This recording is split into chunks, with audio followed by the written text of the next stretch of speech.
it's there. So life, yeah. So welcome, Wes, like treasurer of the Kenya Communist Party. You are welcome. Thank you very much. So, can I go ahead? Yes, please. Like if you, yeah, as said, like Okay. if you want to Okay. give us a bit of context of yeah where you are at, where you are Yes. coming from. Yeah. Okay. Uh, in terms of introduction, my name is Wesley Wagumba, and I'm currently serving as the National Treasurer of the Communist Party Marxist Kenya. We are a Marxist political party based in Kenya, and our intention is to pretty much take political power and transform our society into a socialist, people centered one. Because for those that do not know, I mean, I guess that's a majority who are not Kenyan. We pretty much, it's a country that's pretty much, we call it, it's a semi colony. So it's only gotten independence in terms of name, but in regards to economy, it's still very much tied to its colonial, past colonial masters. That's the United Kingdom. And around 20 years ago, when the Americans especially won the Cold War, it's now tied to them too and the economy and their wants. So we want to be able to now essentially get sovereignty at the end of the day, to use Marxism, socialism to do this. That's why I became very attracted to crypto leftists, because they're also adding a digital economy aspect into the question. So it takes a lot of creativity to be within such a party and even to increase its prominence. And especially for my role, as treasurer, as the head treasurer of the party, I have to keep on, finding ways in which we're able to operate, and we're able to even improve our methodology of mobilizing society, because that's what it takes to take power in the end, of mobilizing society. And that's why when I found crypto leftists using YouTube. I saw it on YouTube because a lot of my content is very leftist. I'm actually pretty much, I've consumed a lot of content from, I mean, it's called breadtube in quotes. That's what I'm going to call it, because a lot of people tend to use that term to mock a lot of the YouTube content creators. But in the midst of that, I also saw, especially Josh's content. I saw somebody reviewing his book, and then that brought me to the Discord. So, um, as the posters have indicated, for this particular event, today I'm going to talk about, at least in summarily, I don't want to take too much time. In fact, I feel like a lot of this, socialist content, you can talk for even a million hours and you still be done. I'm going to be talking about the strategy that we are currently implementing to build a people's economy within a capitalist context, because you're essentially not going to wish capitalism away, even if you're a socialist, or you're a whichever type of socialist you are. You're going to actually have to build within it. And the way it had been phrased is that essentially building a people-centered supply chain within a capitalist context. And it's actually, a lot of socialists don't usually think about this, but for us especially, we've realized that it's very important to track these supply chains when we are doing enterprise, because many socialists usually just think along the dimension of, when they get into enterprise, and by enterprise I mean business, they think along the context of building one company. So maybe it's a barber shop, you decide to deal with that. It's, for example, over here we are doing coffee, you decide you just want to plant coffee. But for us, when we decided to do that, I'm going to just keep on using the example of our coffee farms. when we started doing the farming and the cooperative coffee farming, we realized that we essentially surrounded, for lack of a better word, we're surrounded by a lot of hostile actors around us.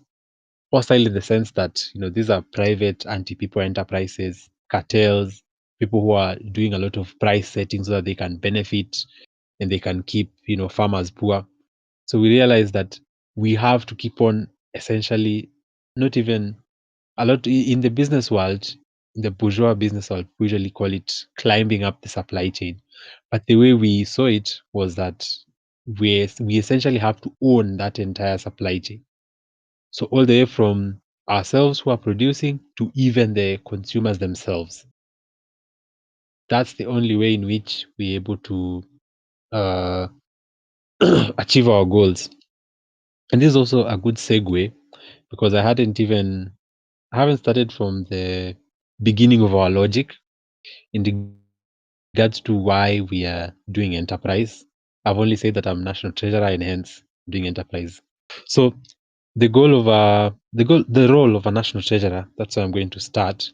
The role of a national treasurer within political movements such as myself is primarily to fund the movement. So I assist the movement in getting funding.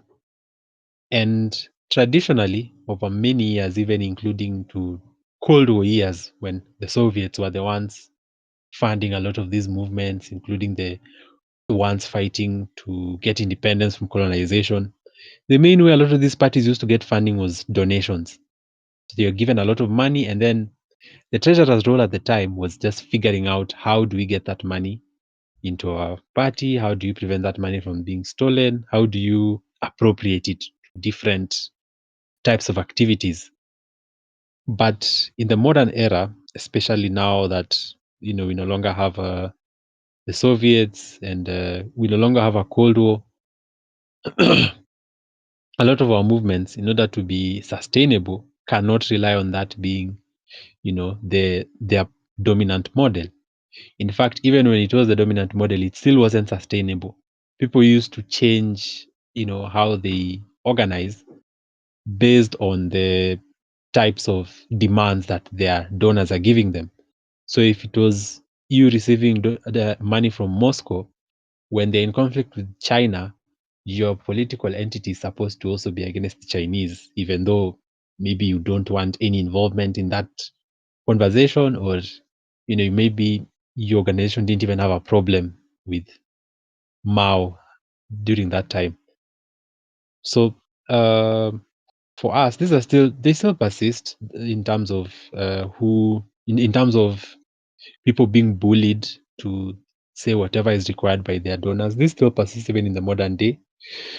And for myself now as national treasurer, I realized that if our party relied on this type of way of operating, then there's no way that we'd have been able to eventually achieve political power or even become a sustainable, proper socialist entity that is most importantly independently, because we have to be independent so that when we do gain political power, even the country as a whole can run an independent course.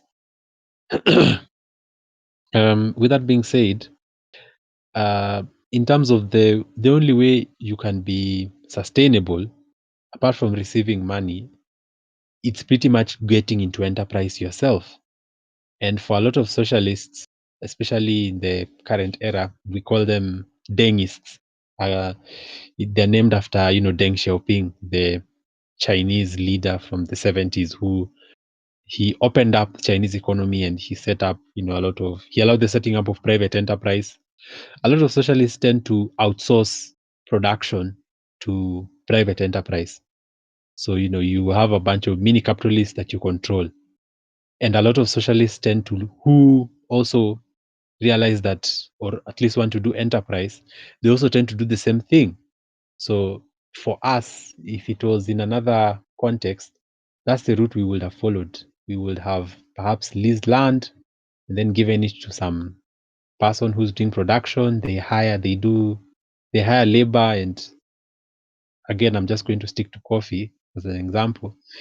They hire labor, and then once profit comes from their coffee sales, regardless of how the workers were treated, that's the money we use for operations. But of course, as you've already realized by now, it's a pretty ironical way of operating. It's not a way that is even true to ideology. So that would have been one of the ways to do enterprise which we do not agree with. The other option, which I found out based on my research, and I have been a long-term believer in, is building cooperatives, and this is worker co-ops. Because this is a crypto leftist, I'm pretty sure we all know what that is. These are enterprises where all of the employees have a share, and they're all essentially owners, and decisions are made democratically. That's what we want to build to be able to become a feasible organization in terms of our operations. We realize that this is a method that's going to, apart from giving us funding, it will also provide sustenance for our cadre and the communities we organize under already. Because the main problem facing Kenyan society is poverty and unemployment. We're going to be able to solve all these by building cooperatives that are producing wealth in whatever context. But we are especially keen on the productive ones that are, engaging in essentially producing commodities.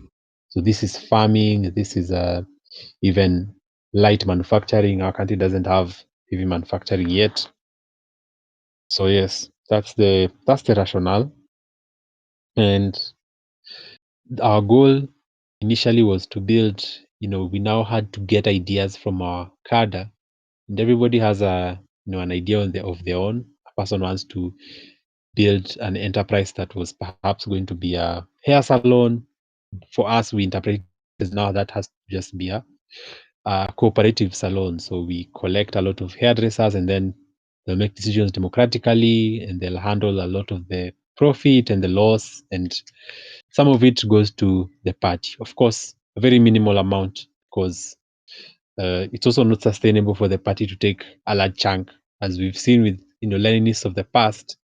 It is not sustainable to only leave workers, even if under a socialist entity with very little money, in that they're only able to pay for basic needs. Luxury is also important to an extent. So we realized that we had to combine a lot. Based on my research on the most successful cooperative models in the world, I realized that a lot of the very successful models they essentially came together. For example, the largest one is Mondragon Cooperative, but Mondragon consists of about 450 enterprises under it. These range from farming to there's entire bakeries. There's a lot of, there's a whole uh, mechanical wing that manufactures vehicle components. They have a whole finance division. They have a university. So we realize that this is essentially the model to follow, because it means that we've essentially spread our eggs in different baskets rather than only a singular one. So especially with Mondragon, we notice that the businesses even tend to support each other. So there's always, because there are so many and they are still unified in cause, when a couple fail, there is a lot more which are succeeding, and they're able to pool resources, and either they ensure that the businesses that are failing, the workers are not left out and they can be absorbed into other cooperative enterprises, or they can essentially just bail them out, or they can even start entirely new ones. So that's the type of model that we seek to follow. But of course, with Mondragon, they have a lot of issues because they are not exactly a political entity.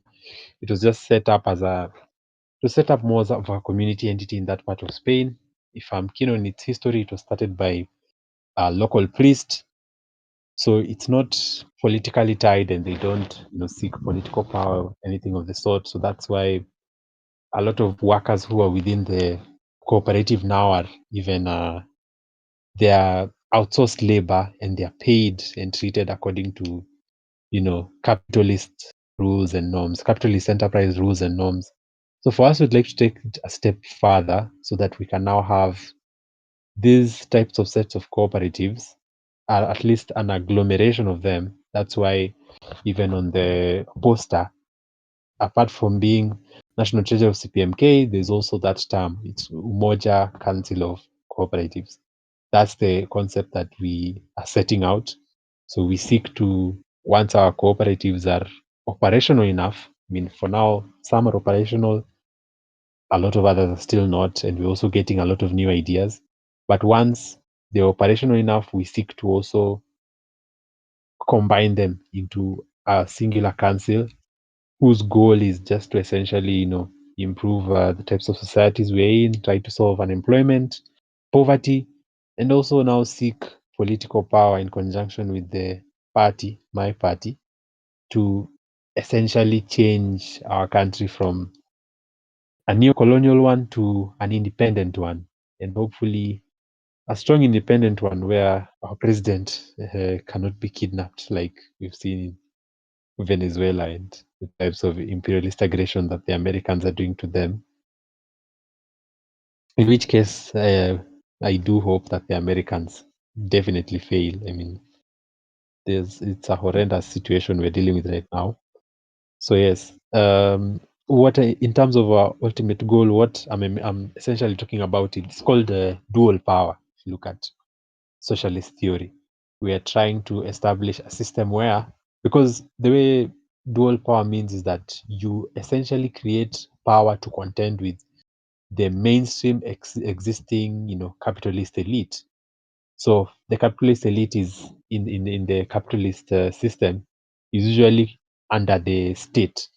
They are all protected by the state, and they use it as the mechanism of operation to suppress workers and all that whole concept of monopoly of violence. So we seek to also usurp them by having, first you have to develop your power, and then once you're in the same level, now you have to go beyond them.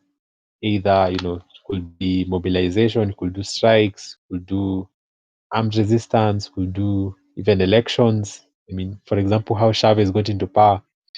He tried armed resistance, it failed, but then he did elections in like 2 years afterwards, and he succeeded by a majority. So that our goal is to be able to use these types of systems to create, dual power,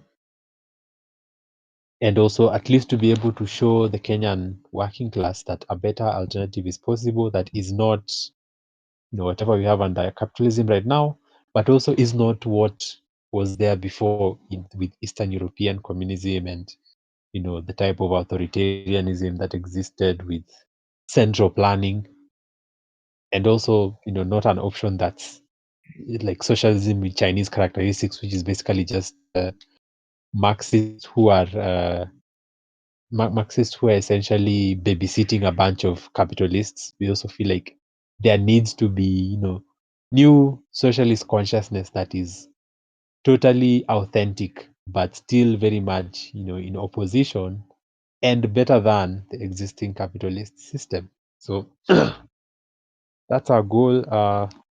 I know I haven't mentioned crypto this entire time, and that's because crypto is definitely, we see it as a way in which it can aid with these operations.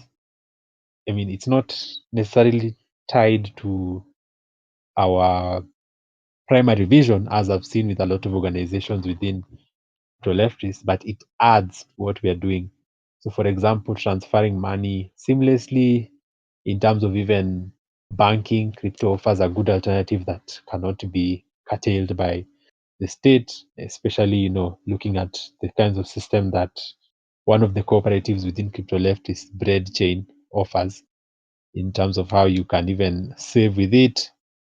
Uh, it can assist with accountability. I'm not exactly into tech as much, but I think over time, once especially we Kenyan comrades keep on engaging, there is members of my team who are especially very tech savvy. They are or members of the party, members of the communities we organize with. They are going to get even more creative ways of using this type of this type of tech. So before I forget, we definitely we on the poster I definitely mentioned supply chains and how we do intend to take them over. So as you've seen, yes, I've mentioned we want to, of course, become a large council of cooperatives. Uh, so essentially a multinational, the leftist version of a multinational. That's what we want to be. And of course, that comes with a lot of capital and such. In regards to our expansion, we will seek to control entire supply chains. That's just part of the dual power aspect. So an example of how this would look like is, for example, in Kenya's coffee sector right now, we have a singular farmer, and they sell their produce to a cooperative, but not now. It's not a worker cooperative. It's just a collection of farmers. They're called cooperatives. And then these cooperatives usually sell to brokers who are connected to the international market. And these are the ones who usually sell now coffee abroad. So anytime you've seen coffee from Kenya, Kenyan coffee or whatever, even coffee from Africa, I dare say, a lot of it is just sold through brokers. It has not come from directly from farmers compared to other countries like New Zealand system, for example, where it gets the cooperative and then it goes directly to other markets. And these brokers are the ones, they do a lot of price setting. They try to minimize the price of coffee internally, coffee seeds and such. And then externally, they sell according to world prices because coffee prices are defined by a singular world market price compared to uh, other different commodities. It's not one that can be set by a particular country. It's like oil and gas too at the same time. Uh, so for us, an alternative that we'd build instead of us, for example, having farmers organize into worker cooperatives and then larger worker cooperatives, and then now selling to the brokers, we'd seek to do the selling ourselves and give them their due. So give them money based on how the prices look like in the world or in the country, whichever. And what this does is that, of course, especially farmers are going to lean towards our side in terms of coming to sell to us and interacting with us. That's, of course, a given. And it will also show the comparison because, for example, farmers here are paid, it's around a fifth, a sixth of what they're supposed to be paid. So they are paid around 60,000 shillings for, I think it's a ton. And yet they're supposed to be paid around 300,000 shillings. If you convert this, it comes up to, this is about, they're getting $600, in fact, less, I think. And they're supposed to be getting around $3,000. So, of course, once you start offering them better prices, then your cooperative or your enterprise becomes larger than the capitalist enterprise. And that's the way we intend to now build. That's the basics of our model of taking over supply chains and also building up eventually building up dual power and then eventually taking power once we are of an appropriate size. In case you haven't noticed it by now, we are, in terms of how we are doing action to get here, we're operating in stages. So the first stage is actually just operationalizing the cooperatives and actually getting profit, even within this hostile environment. Then using this profit to now keep on buying, into setting up a clean supply chain until eventually we'd now be operating in a clean environment all through in terms of who we are selling to, who is purchasing our products, are our products toxic or non-toxic. We seek to make them as non-toxic as possible, especially over time. So that's how we're growing ourselves over time in terms of this whole enterprise question. And this differs from a lot of socialists because they usually tend to only a lot of socialists tend to have dreams of taking over power immediately after convincing millions of people to their cause. And then once they do that, that's when they want to change, the economics of a country overnight.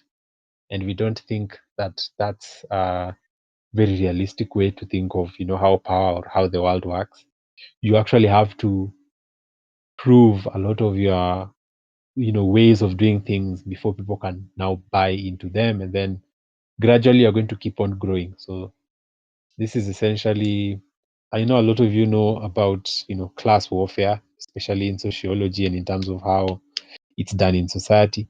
Now, this is a version of class warfare, but within the business world and within enterprise. So we prioritize the business world just as much as we prioritize a lot of other facets of society that socialists or Marxists traditionally usually organize in. So yes, that's what I have today. I hope I was audible enough.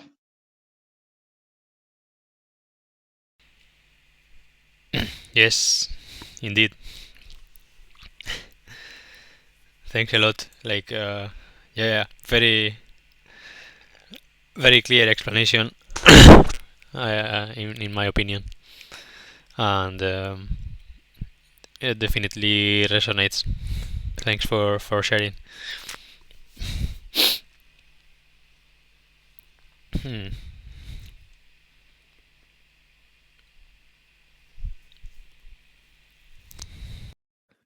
I really appreciate like the maturity and seriousness like that you bring to your politics in general. As an American, we don't really have an organized left wing at all, much less any communist parties or anything. There are some vanguardists out there, like the Leninist kind of types, but I mean, no one really takes them seriously, and they don't really have any power. And among more grassroots folks, there are folks talking about the need to actually control the supply chains that we depend on, but the limit of those strategies are pretty much just making community gardens and food distribution and that kind of stuff, which is incredibly important. Um, and also really doesn't address the entire supply chain. These are just kind of local band-aids that are great and need to be coordinated into a wider movement, and preferably a wider network of cooperatives where we can do business with each other and form self-reliant networks, or not self-reliant, interdependent networks. And yeah, seeing y'all using that as your basis for building power is like super inspiring. Yeah, thank you very much for sharing. I really appreciate it.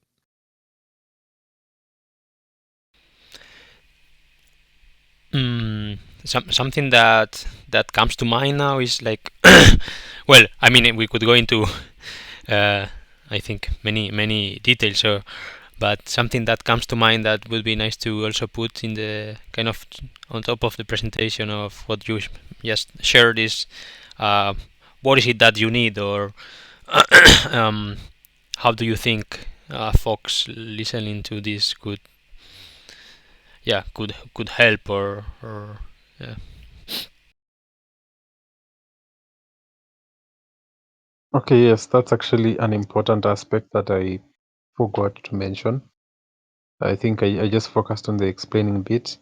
So, as my comrade Rath had mentioned, I mean, for us, we are actually also a Leninist party. Marxist, Leninist. We borrow a lot from him because we're in the third world. So, for us, we see him as he's a sort of a guidance, but of course, he also made a lot of serious errors.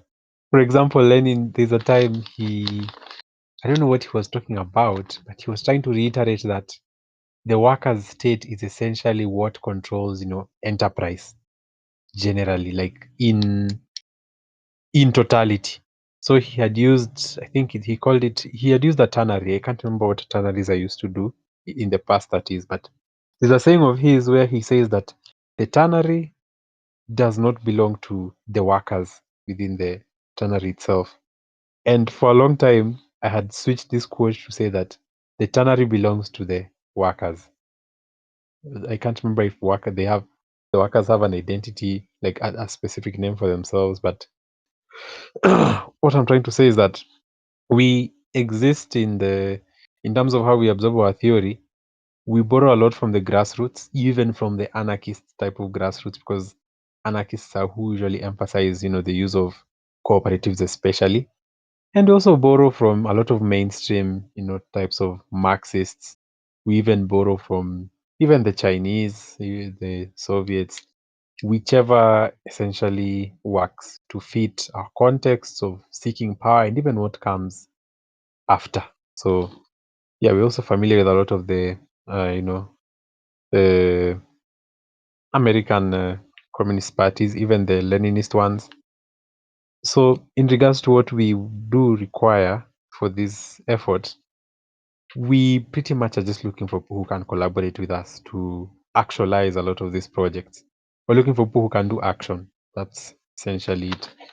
And this does not only mean, I'm going to start with the easiest one. This doesn't mean that, we're looking for people who can work for us full time in terms of seeking markets. But the first thing would be even knowledge. We're always looking for new knowledge on cooperatives, what succeeds, what doesn't, advice.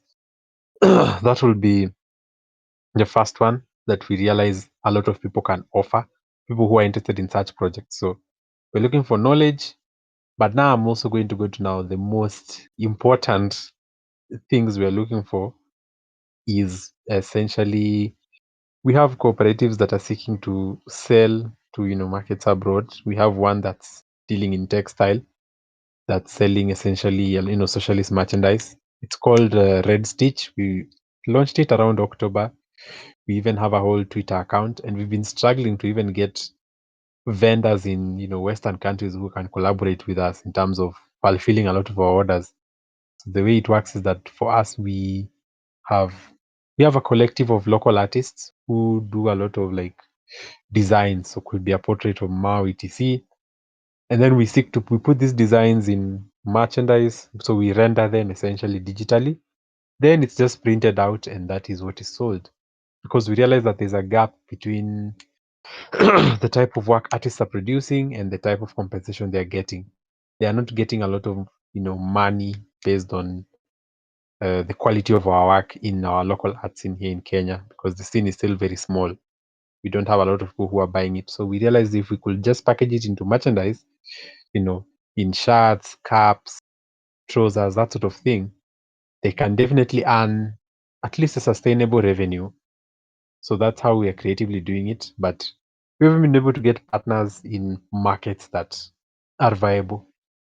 I've mentioned coffee. Of course, we're also looking for people who can assist us within these sectors. So it doesn't have to be you, could be, somebody within all of these different areas. And now we're especially starting to target, especially cooperatives themselves. So, if there's a cooperative roster, if there's a cooperative that's dealing in merchandise that would like to assist another cooperative in the third world. That's what we're leaning towards, because we realize that cooperatives have that camaraderie spirit. So yes, markets. We're also looking, once in a while we do meet people who will just pretty much, they're interested in assisting us even on an individual basis. They'd like to, because a lot of the times when you're doing outreach and it's you're trying to reach out to a place that's 2,000, 3,000 miles away, for example, how far America is from here, you're not really sure if you're going to get a reply if you're maybe trying to confirm something from a roster who would be interested in buying stuff from us, or a university that we're trying to reach out to. So if we could also get any types of leftists who are interested in assisting us to do that, to do that type of outreach and even confirmations, etc. Yes, that will also be helpful essentially. Of course, financing is there. I've talked a lot about connections, but now the way we intend to use these connections is that apart from knowledge, again, we also would like, of course, financing. I think I've mentioned markets, but I really don't like mention financing a lot because I see this more of like the way our project succeeds is based a lot on production. So best we can get is just a partnership where somebody invests their capital and then we give it back to them with an interest even after we've succeeded, rather than just a financing that looks more like a donation. I don't think I don't think it's even easy to get such. But I think something that I've noted that I think is important I mention, especially to people who are listening to me right now, especially in the West, is it's just an observation, but I've noticed that there's a lot of slacking when it comes to enterprise, that is, because the socialist or even Marxist communist movement in the West it's much larger and it's much older than that movement here, especially on a theoretical basis. For us, we even had, so-called Marxist political parties taking over power here post-colonization. Yet they were like that in name so that they can receive gifts from the Soviets, from the Soviet Union and such, or in China, so they can receive aid. So in terms of a theoretical basis, it's still now is when we are starting to even we are not even reaching maturity, but at least now it's starting to look better, more tangible. But a lot of the conclusions we made them pretty early. Yet when I look into how a lot of socialists are organizing in the West, they don't know anything about enterprise. They're only trying to criticize capitalism. And if you're an ardent user of Twitter, such as myself, I've used it for about 5 years. I've been a socialist for about 3 years on there at least. A lot of the arguments tend to regurgitate themselves. Oh, imperialism is bad. That was from 2021 when maybe Trump ordered the assassination on Soleimani. I don't know if it was 21 or 2018. I can't remember. I think it was 2018.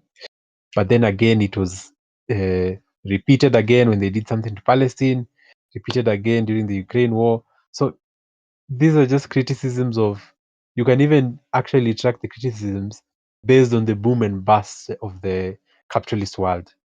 So the socialists in the West are not coming up with an alternative, because that's what a lot of masses are looking at the same time. What a new offers that's so different from what the likes of Trump or Biden are doing. That's how it's part of the outlook of how dual power is essentially built, at least from our analysis, which is why we are trying so hard to establish these types of enterprises, so that when we're criticizing capitalism, we show them this is a type of alternative enterprise. And also at the same time, a lot of your parties and organizations have remained very small and very niche, just as Rath has mentioned. A part of it is because there's not a lot of funding, when compared to, I'm using the American examples a lot, but the Democrats and Republicans have so much capital to throw at their problem, to throw at whatever they're doing in terms of mobilizing. Same thing with a lot of British parties, even in Europe proper, a lot of like French parties, Spanish. But of course, Europe's a bit different because I'm seeing and there's a lot of socialist parties coming up, but they are also very dengist. They're also not offering alternative. In France, for example, there's that candidate called Mélenchon, who's like top 5 French, most popular leaders. And if you look at his economic policy and his, self-described socialist together with his coalition, it's social democratic. It looks at best the Chinese, state-led growth model. At worst, it just wants to turn France into another Scandinavian country. And France already has a lot of welfare, and it's they just want to add more welfare through, using capitalism. So an observation I've noticed is that there's definitely, slacking in that regard. There's even slacking in terms of the responses that I get when I reach out to socialists in this regard, when I ask for collaborations. The ones who I see are very well positioned, including a lot of the Leninist parties. I've not gotten very good, responses. Some people are ignoring me. Others are giving very, bland answers. But a lot of people, it's the first option. So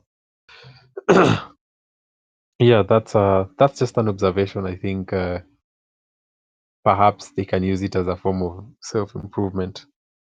But yes, I think that's it. I've finalized.